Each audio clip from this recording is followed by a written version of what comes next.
किया। तो जो कुछ किया बाबा ने किया, अब मुझे कोई क्रेडिट दे तो देता रहे, लेकिन मेरा इसमें कोई रोल नहीं है। अच्छा, आज हमने एक बात ये भी देखा है कि यहाँ हजारों की संख्या में भक्त लोग आए हुए हैं और उन्हीं भक्तों में से आपकी सिस्टर या आपकी बुआ जी भी आई थी।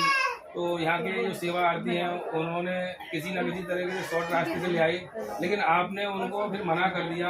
आपने कोई भेदभाव ना रखते हुए उन्हें लाइन में लगाया। देखो, मेरे ये लिए था जो व्यक्ति सन्यासी हो जाता है उसका ना कोई परिवार होता है, ना उसकी कोई बहन होती है, ना उसकी माँ होती है, ना उसके भाई होते हैं। अगर वो संन्यास लेने के बावजूद भी उन लोगों से वैसा प्यार रख रहा है तो नौटंकी कर रहा है, वो आडंबर कर रहा है। तो मेरा तो, मैं सिस्टर आई तो मुझे लगा कि नॉर्मल भक्ति तरह आई है, तो मैंने उनसे पूछा तुम कैसे आ गई अंदर, जबकि मेरी एक ही सिस्टर है। और मतलब संत महात्मा बनने से पहले, संत बनने से पहले, संन्यास लेने के पहले मैं उनको बहुत प्यार करता था। लेकिन आज मुझे कोई अंदर से फीलिंग ही नहीं आती है। जब मेरी अंदर से फीलिंग खत्म करी तो वो बाबा ने खत्म करी। आज मेरे परिवार के प्रति मेरी कोई फीलिंग बची नहीं है, मुझे लगता है नॉर्मल है। तो जब नॉर्मल मुझे लगा तो आप अंदर कैसे आ गई? बोली मैं दर्शन करने आ गई। हम यहाँ तुरंत बाहर जाइए, जब सब लोगों को मैं बाहर कर रहा हूँ तो आप कैसे अंदर आ गई?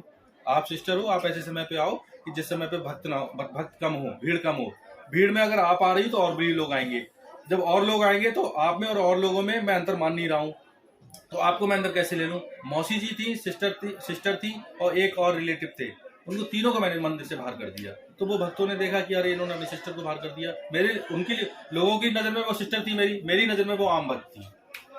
हाँ, तो आपका कहीं ना कहीं तक ये कहना है कि भक्त अगर आ रहे हैं तो जो सभी हाँ, भक्त लाइन में लगे हुए हैं उसी तरीके से भक्त आए। सभी भक्तों से ये कहना चाहूंगा कि मनौना धाम पर अगर आ रहे हो तो आपके पास पूरा समय हो, किसी तरीके की जल्दबाजी ना हो, तभी आप आए। क्योंकि मैं वीआईपी दर्शन बिल्कुल पसंद नहीं करता हूँ और ना ही बाबा वीआईपी दर्शन पसंद करते हैं। जब हमने यहाँ पे वीआईपी दर्शन बंद करे थे तो कुछ लोगों ने हम पे कमेंट करे थे कि अरे हम तो खाटू में भी जाके वीआईपी दर्शन करते हैं। तो हमने, आप खाटू में दर्शन करते हो, आप खाटू चले जाइए, हम आपको रोक थोड़ी रहे हैं, लेकिन मनौना धाम में वीआईपी दर्शन नहीं करने देंगे आपको। हुआ ये कि बाबा ने ऐसी सुनी हमारी कि 1.5 महीने बाद खाटू में भी वीआईपी दर्शन बंद हो गए, जब 3 महिलाएं वहां पे एक्सपायर हो गई थी। ठीक, तो हमारा ये मानना ये है कि बाबा हमारी सुनते हैं। जब हमने यहाँ बंद करे तो वहां भी बंद कर दिए बाबा ने। वीआईपी दर्शन बिल्कुल नहीं होने चाहिए। इसलिए नहीं होने चाहिए क्योंकि जो बच्चे छोटे छोटे बच्चे अपने पिता के साथ खड़े हैं, तो उनको ये महसूस होगा कि अगर काश हमारे पिता भी बहुत अच्छे होते या फॉर्चुनर से आते तो हम भी वीआईपी दर्शन कर लेते। तो उनके अंदर जो एक तरीका से हीन भावना आएगी, वो हीन भावना हम निकाल नहीं सकते कभी कभी जीवन में।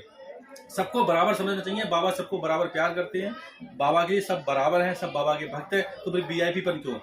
बाबा से बड़ा वीआईपी कौन है? तो जब बाबा सबसे बड़े हमारे लिए, हमारी नजर में वीआईपी है, तो फिर आप कहाँ से वीआईपी हो गए?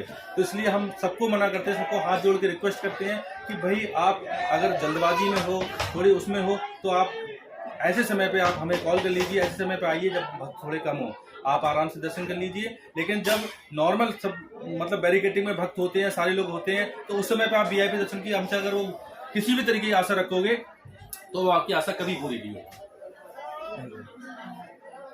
माफी चाहूंगी, 2 बच्चे